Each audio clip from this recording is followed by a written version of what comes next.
40 years of driving in Spain, you would think by now nothing would surprise me.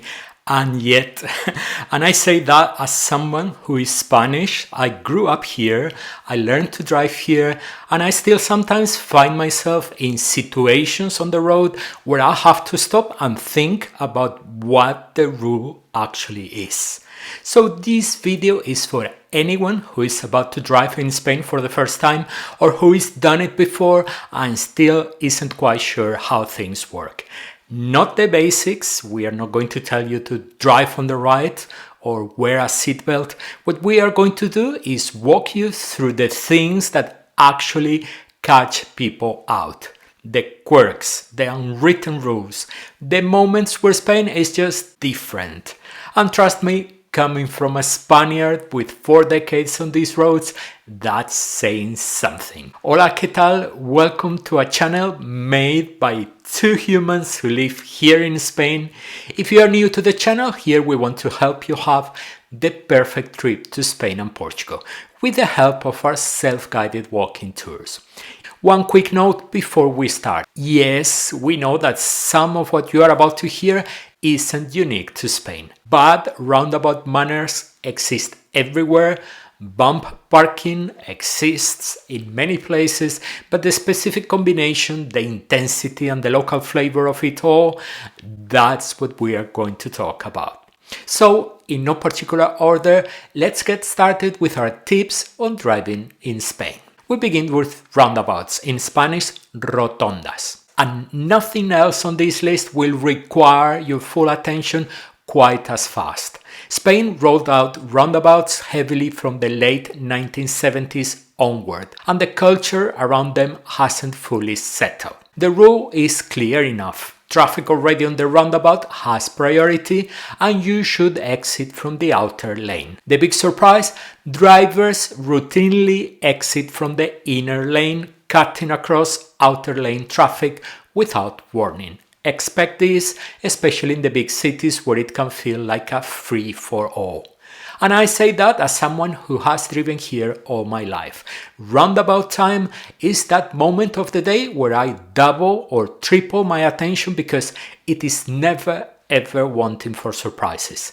If after 40 years I still go on high alert, the moment I see that circular sign, that should tell you everything you need to know. On a video with tips on driving in Spain, we wish we could open this section with a foolproof solution to a major problem, but the reality is that no such solution exists. As a foreign driver encountering a busy Spanish roundabout for the first time, the best advice we can give you is simple. Slow down, expect the unexpected, and never assume the car on your inside is going to stay there. Check your left before entering to make sure there are no vehicles coming, and once inside, remember that cars wanting to join must yield to you. And one practical tip that will at least help you be predictable to others, even if they are not to you. It's not foolproof, but use your right indicator when you intend to exit and your left indicator when you are staying on the roundabout. It won't eliminate the chaos around you, but it will mean one less surprise for the driver behind. In Spain, parking is a contact sport. And I mean that more literally than you might think. Spanish drivers have a reputation for using their bumpers literally, nudging the car in front or behind to squeeze out of a tight space. I have never done this, I want that on record. Now, I wouldn't go as far as saying this is socially accepted. Plenty of people come back to find their bumper has made an unexpected new friend and are absolutely furious about it. But it happens often enough that there's actually a Spanish expression for it. Aparcar de oído, literally parking by ear. The equivalent of parking by braille. As in, you park until you hear something. That tells you everything about how normalized the behavior is, even if normalized isn't the same as approved. If you are renting a car, this is the moment you will genuinely appreciate having taken out the full insurance coverage. Park, walk away, and try not to think about it. Spain has a dense, well-publicized network of fixed and mobile speed cameras. We call them radares de velocidad, and fines follow you home internationally. The fail-safe way of avoiding being caught is simple: stick to the limit. The problem is that limits can change quickly and without much warning. You can be cruising comfortably on a stretch of road at 90 km per hour and suddenly it drops to 50, then climbs back to 70 a kilometer later. It's genuinely tricky even if you know the roads. One thing worth paying particular attention to, and this is the one that catches people most off guard, the radares de tramo average speed cameras. Unlike a fixed point camera where you can brake, pass and accelerate again, these measure your average speed between 2 points that can be several kilometers apart. There's no gaming them. Plenty of foreign drivers don't even recognize the signage or the overhead gantries as cameras at all, and by the time they figure it out, the fine is already on its way. Something that has changed significantly in recent years and is still catching people out. Spanish cities have aggressively rolled out 30 km per hour limits on urban streets, with some residential zones dropping to 20 km per hour in an attempt to make streets safer and more livable for the people who actually live there. If your mental model of Spanish city driving is still calibrated to 50 km per hour as the urban default, recalibrate. To give you a sense of how counterintuitive this can be, the street where we live is long, wide, tree-lined. It feels like a road that wants to be driven at 50. The limit is 30. Traffic police know this and they turn up periodically to remind everyone else. The signage exists, but it's easy to miss in an unfamiliar city when you are focused on navigation. And 30 km per hour is slower than it feels. You will find yourself drifting over without noticing. Pay attention, the fixed and mobile cameras in city areas are absolutely tuned to catch you on those lower limit stretches. Let's be clear about this one. The legal motorway limit in Spain is 120 km per hour. And if you set your cruise control to 120 on the AP7 or the A2, you will spend most of your journey being overtaken. Consistently sitting at 130, 140 or more is simply what a significant chunk of Spanish drivers do, and on wide, well-maintained motorways with light traffic, it feels completely normal after a while. Here's why this matters for foreign drivers specifically. Don't be lulled into following the flow. The fact that everyone around you is doing 140 does not protect you legally or physically. The speed cameras we've just mentioned don't care about the average speed of others. This one comes up constantly in the comments. Spanish drivers never use their indicators. And I have to be honest with you. As a Spaniard who has driven here for 40 years, I disagree with that strongly. Yes, there are drivers who treat the indicator as optional, and yes, the timing can be creative. You will see people signaling as they are already mid-maneuver rather than before it, which rather defeats the purpose. But many Spanish drivers use their indicators consistently and correctly. Lane changes, roundabout exits, motorway merges. I'm tired of seeing cars overtaking me at a speed I'd rather not mention on the motorway. Indicators on going out, indicators on coming back. So let's be fair and don't make sweeping statements. What I will say is that the inconsistency is real enough to keep you on your toes. You cannot assume the car next to you will signal before moving. So, as a foreign driver, the advice is straightforward. Use yours religiously and don't be surprised if you get honked at anyway. That part, unfortunately, is accurate. This one is almost a rite of passage for American drivers in Spain. In the US, a red light typically allows a right turn after stopping. In Spain, and essentially all of continental Europe, a red light means stop full stop, no exceptions. There is no right on red unless a specific green light permits it. Americans have a deeply ingrained habit here that needs to be consciously overridden every single time. A few countries use a flashing amber light at pedestrian crossings, but nowhere embraces it quite like Spain.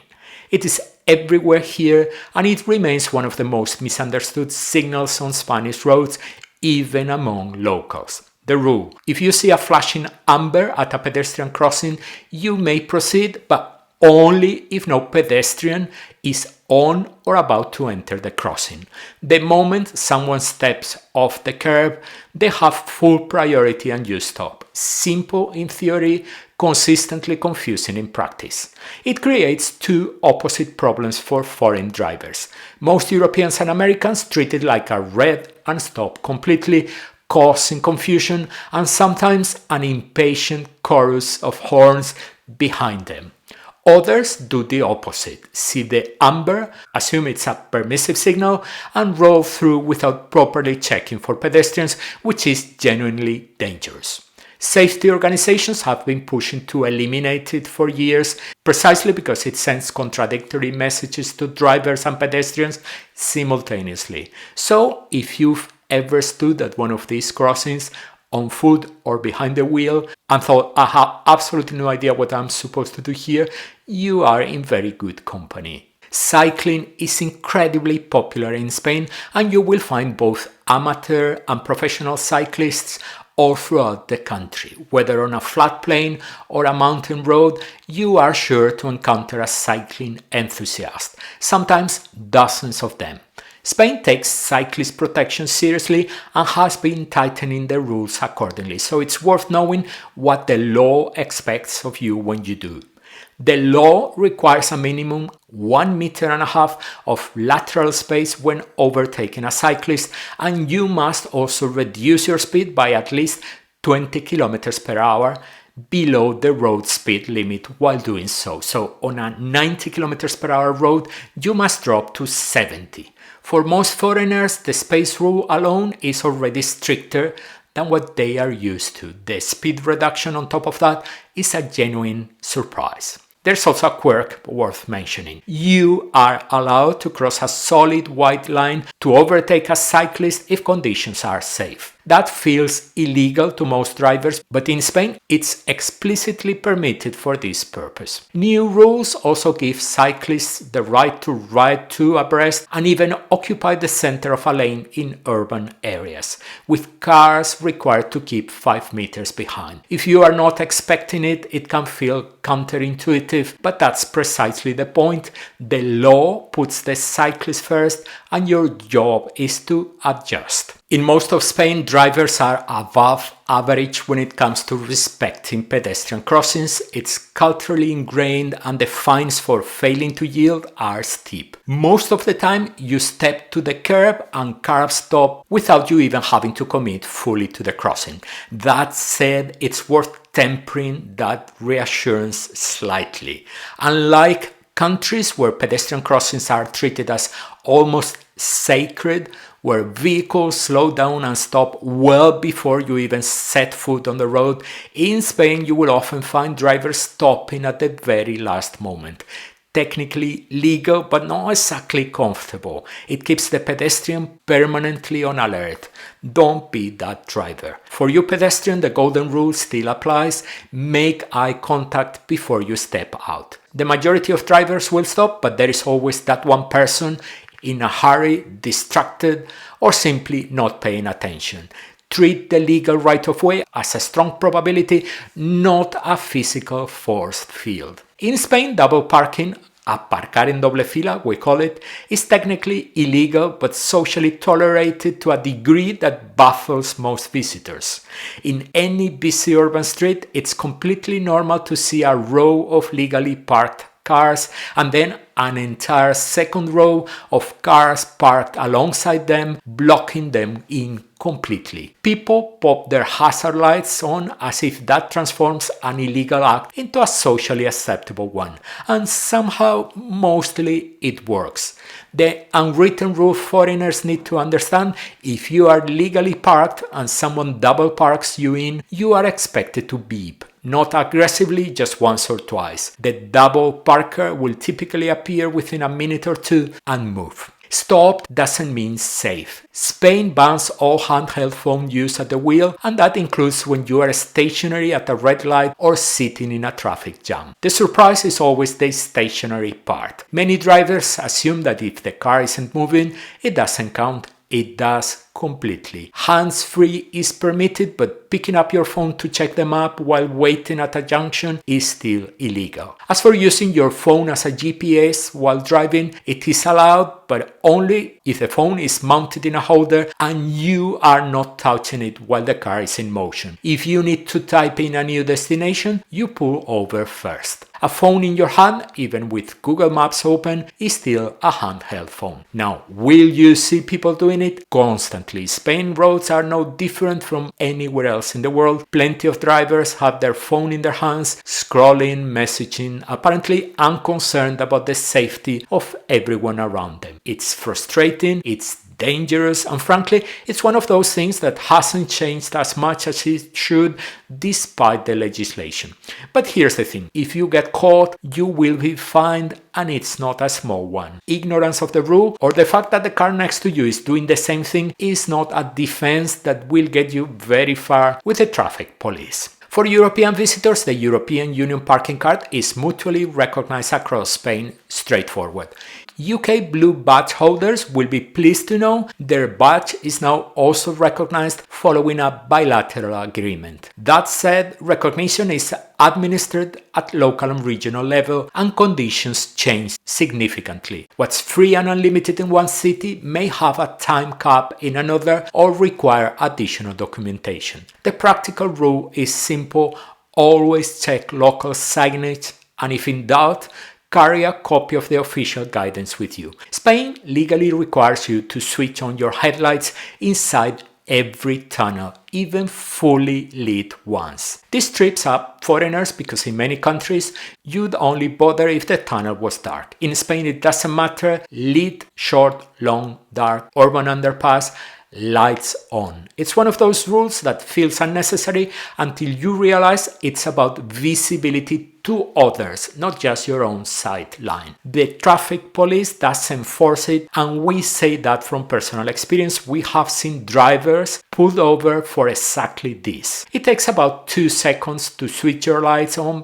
before you enter. Don't give them a reason to stop you. Parking line colors in Spain's cities mean very different things, and getting them wrong is one of the most common fines tourists collect.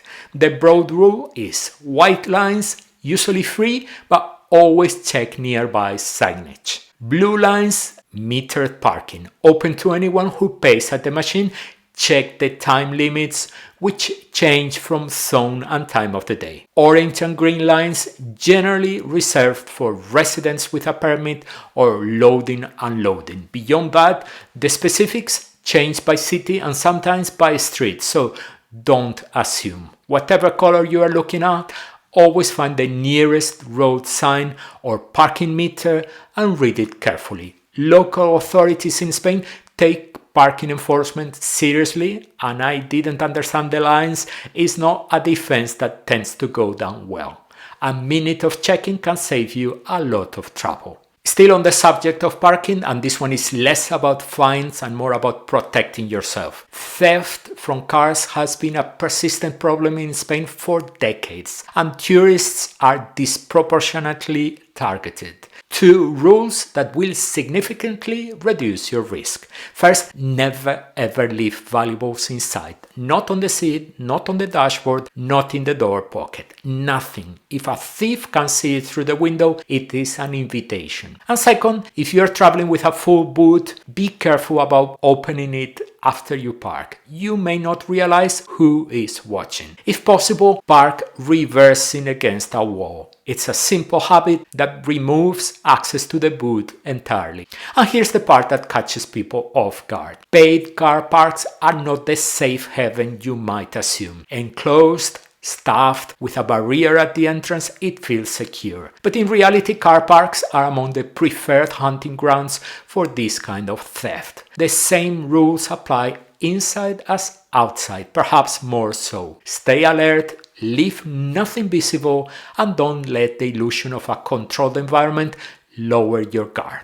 Now, a quick but important one. At a Spanish petrol station, the labeling can trip you up if you are not expecting it. Specifically the word gasoil. It looks like it should mean gasoline. It does not. Gasóleo or gasoil means diesel. Gasolina means gasoline or petrol. Getting those two confused is an expensive and deeply avoidable mistake. As for how petrol stations work in Spain more broadly, the type of fuel, payment process, what to do at an unmanned station, we have a full video on the channel that walks you through the whole thing.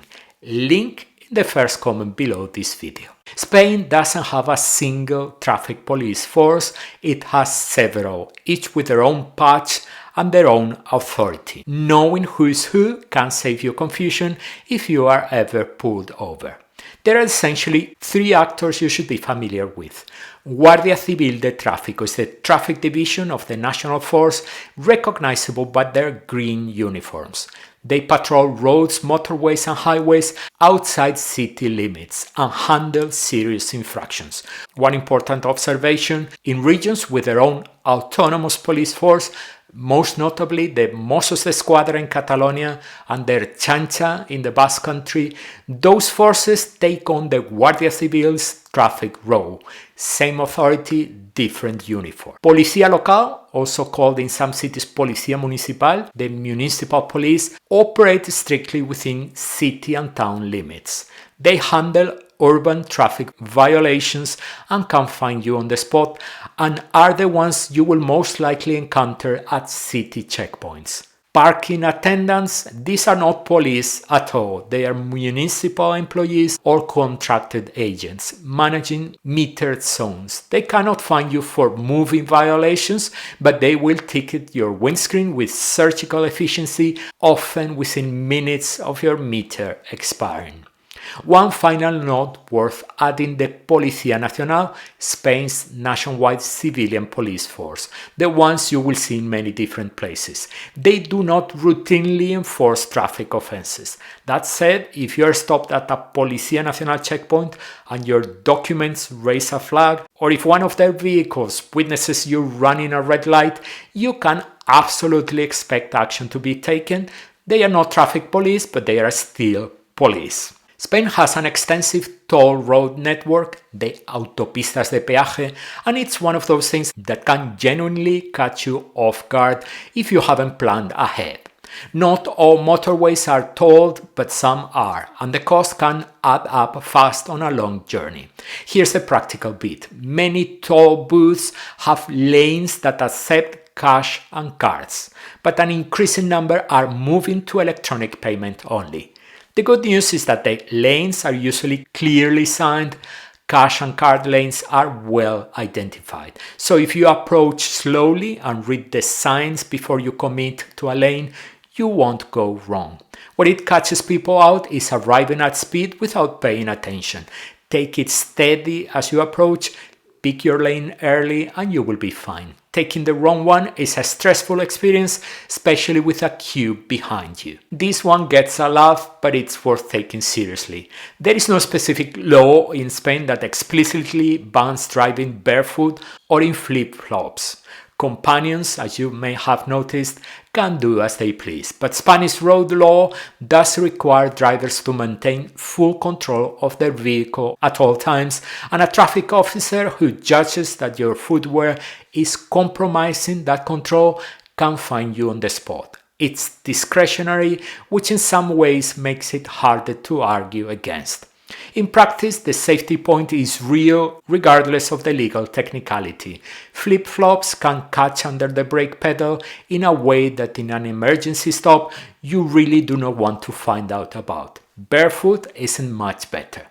Will you be stopped specifically for this? Probably not, but if you are pulled over for something else and the officer glances at your feet, it can become one more line on the ticket. Wear proper shoes. It costs you nothing and removes any ambiguity entirely. If your car breaks down or you need to stop on the hard shoulder for any reason, Spanish law requires you to put on a reflective vest before you get out of the vehicle, not once you are standing on the road before. The sequence matters. Vest on while you are still inside the car, then exit. As for warning signals, Spain has just made a significant change. As of January 26, the traditional warning triangles has been replaced by the V16, a compact 360-degree flashing beacon that attaches to the roof of your vehicle and automatically alerts the traffic management system with your location. You no longer need to walk along the roadway to place a triangle behind your car, which, given that around 25 people a year were being killed doing exactly that, is a change that was long overdue. One important note for foreign visitors. If you are driving a vehicle registered outside Spain, you are not yet required to carry a V16. Your warning triangles remain valid. That said, if you are renting a car in Spain, it should already come equipped with one, worth confirming when you pick it up.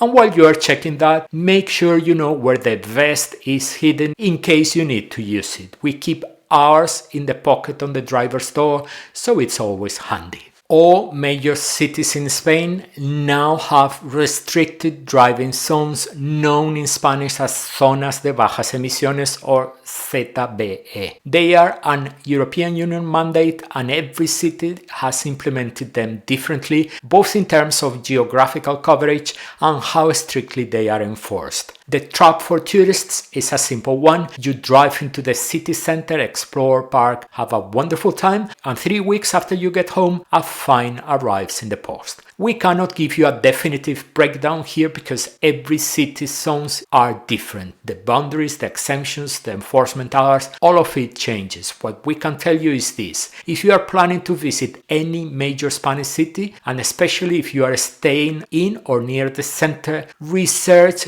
that city's CBE zones before you travel. The information is publicly available and 5 minutes of checking before your trip can save you a fine you won't even receive until you are back home. We're not going to get technical about blood alcohol limits here.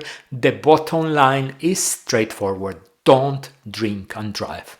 The limits in Spain do not leave room for a couple of glasses and a clear conscience. And enforcement is real. If you are slightly over the limit, you will be fined. If you are significantly over it, you may find yourself under arrest. It is not worth it, and the Guardia Civil on Spanish motorways and the local police in cities run breath test checkpoints regularly enough that the risk is not theoretical. Now, we say all of this as people who love wine, and we are very aware that this creates a genuine dilemma for anyone traveling through Spain's wine regions, because visiting a winery and not drinking is a bit like going to a concert wearing earplugs. A designated driver in that context is nobody's idea of a good time. So our personal approach has always been one of two things. Either we base ourselves in the area we're exploring, so the car stays parked and we walk or use local transport between wineries. That's what we did on our road trip through La Rioja, and we have a full video series on the channel about that trip. Or we leave the car behind entirely and use public transport, which is exactly what we did when we went to explore Cava country near Barcelona. Again, there's a full video on the channel where we document the whole trip by public transport. Links to both below this video. The wine was better for it, so was the peace of mind. And while alcohol drinks are firmly out of the question behind the wheel, there is never a bad time for a coffee break. If you enjoy what we do and want to say thanks, you can do it with a virtual coffee or by becoming a channel member. Either way, we are genuinely grateful. Links below. The highway code is clear: hazard lights, a breakdown, an accident, a sudden stop in a dangerous location. That's it. In practice, Spanish drivers have developed 2 additional uses that you will encounter constantly, and it's worth knowing what they mean. The first we've already covered: double parking. Hazards on, engine running, back in a minute. The lights don't make it legal, as we mentioned, the fine applies regardless, but they are the universal social signal that the driver hasn't abandoned the vehicle. The second is more genuinely useful. On a motorway or dual carriageway, when traffic suddenly slows or stops ahead, many Spanish drivers will flash their hazards as they brake hard, a rapid warning to the car behind that speed is dropping fast. Strictly speaking, the law only supports this at the precise moment of sudden braking, not throughout a slow-moving jam. Spain has expanded aggressively. The public charging network crossed 50,000 operation points at the start of 2026, with fast charges more than doubling in a single year. On paper, impressive. In practice, the experience is more uneven than that number suggests, and this is the real tip for foreign EV drivers.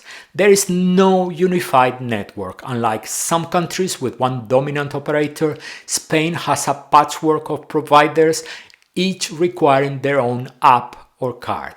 Download several before you go, not when you arrive with 10% battery.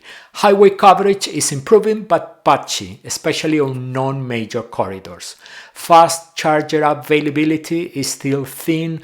Only about 13% of Spain's charging points are fast DC chargers. So don't assume the charger near your rural hotel will top you up quickly. Contactless card payment is not universally available at pumps. Some stations still require the operator's app or a standard card to activate. Spain is genuinely trying, and the infrastructure story right now is one of rapid growth. But it's still a country where planning your charge stops matters far more than in a petrol car.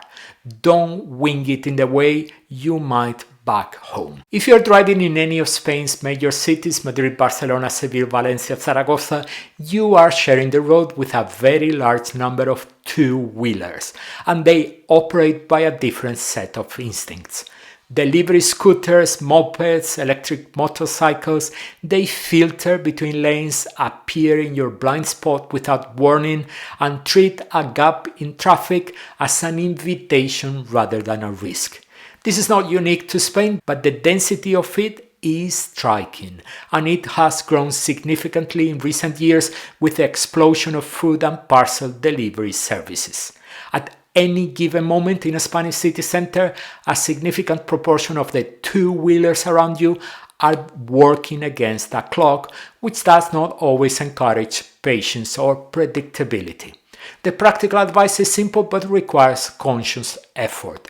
Check your mirrors more often than you think necessary, signal early and clearly before any lane change, and treat every gap you are about to move into as potentially already occupied. The scooter you didn't see in your mirror is the one that will surprise you. One final thing: everything we've covered today applies to anyone driving in Spain, but if you are specifically planning to rent a car, there is an additional layer of things you need to know before you sign anything at the counter.